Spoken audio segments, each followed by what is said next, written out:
Mutual ইন্টারেস্টকে বজায় রাখবে, সেক্ষেত্রেই করবে। তো এই মিউচুয়াল ইন্টারেস্ট দেশের স্বার্থকে প্রাধান্য দিয়ে এই এক্সচেঞ্জগুলো হচ্ছে এবং আমাদের রুটিন কাজের অংশ হিসাবেই এগুলা হচ্ছে।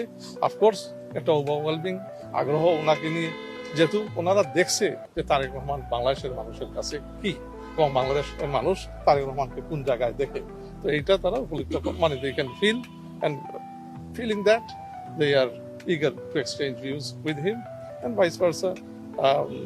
আমাদের চেয়ারম্যান সাহেব is very much cordial to meeting international diplomatic community here in Dhaka. নির্বাচন পরিবেশ ভালো, ইউ তো ইতিমধ্যেই জানা, ইউ যে মিশন আসছে অবজারভার মিশন, তারাও স্যাটিসফাইড, বলছে একটা ভালো অ্যাটমসফিয়ার প্রিভেল করে ওখানে, সবাই আন্তরিক আছে যারা নির্বাচনের ক্ষেত্রে বাংলাদেশে নেক্সট গণতান্ত্রিক নির্বাচন দেখতে চাই 12ই ফেব্রুয়ারি।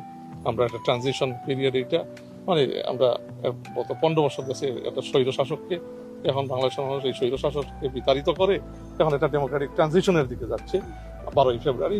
তো এই পরিবেশ নিয়ে তারা they are very much they see it is a cordial atmosphere, people are excited about elections. তো সেই হিসাবে আজকেও যারা আসছেন তাদেরও মত কোনো ডিফারেন্ট না। বাংলাদেশে গণতন্ত্র প্রতিষ্ঠা হবে বাংলাদেশের মানুষ, স্বৈরাচারকে বিতাড়িত করছে বাংলাদেশের মানুষ, বাংলাদেশের মানুষই প্রতিষ্ঠা করবে। আগামী গণতান্ত্রিক যে সরকার ইলেকশনের মাধ্যমে আসবে বাংলাদেশে, সেই এই গণতন্ত্রের দ্বারা অবগত রাখবে।